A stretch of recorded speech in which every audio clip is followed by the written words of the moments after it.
when it comes to incentives and incentivizing your recruits. Are incentives crucial for participant engagement, and if so, why? Literally, like, the success of your project is directly proportional to the incentive you pay, right? So if you're paying peanuts, you're not going to get any engagement. So incentives are critical, right? So we track that. So when you set up a project on Indeemo, we basically ask you what incentive you're paying, because we can tell pretty much within 6 or 12 hours whether you're paying enough or not. Okay. So simplest takeaway here is it's kind of focus group money. Okay. Mm-hmm. So essentially what you do is, you know, a diary study week in the life, maybe they're doing 15 minutes a day, 20 minutes a day, 45 minutes a day. What you got to do is you got to be realistic about the time investment that they're putting in on a daily basis. You total that up into a number of hours over the course of your diary study, and then you pay them so much per hour. So it's a very simple formula.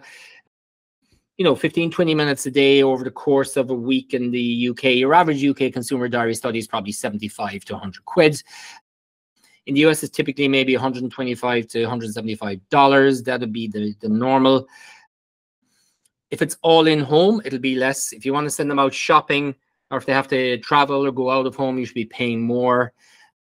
So being realistic about their time investment is critical. Paying the right incentive gets you the best results. The last thing to add in there is if you're doing longitudinal studies, let's say it's going on for 3 weeks, we have a capability on Indeemo to kind of pay incentives in tranches. So we do recommend an element of kind of paying them in installments all the way through at regular milestones, but basically paying them a bigger lump sum at the end, so that essentially you can almost gamify them to stay the course and kind of go the distance with you. So those are probably the top tips. Yeah. So it's not necessarily like you don't pluck a number out of thin air. There's a lot of thought that has to go into it. So the research design clearly impacts the extent of the incentive then that goes.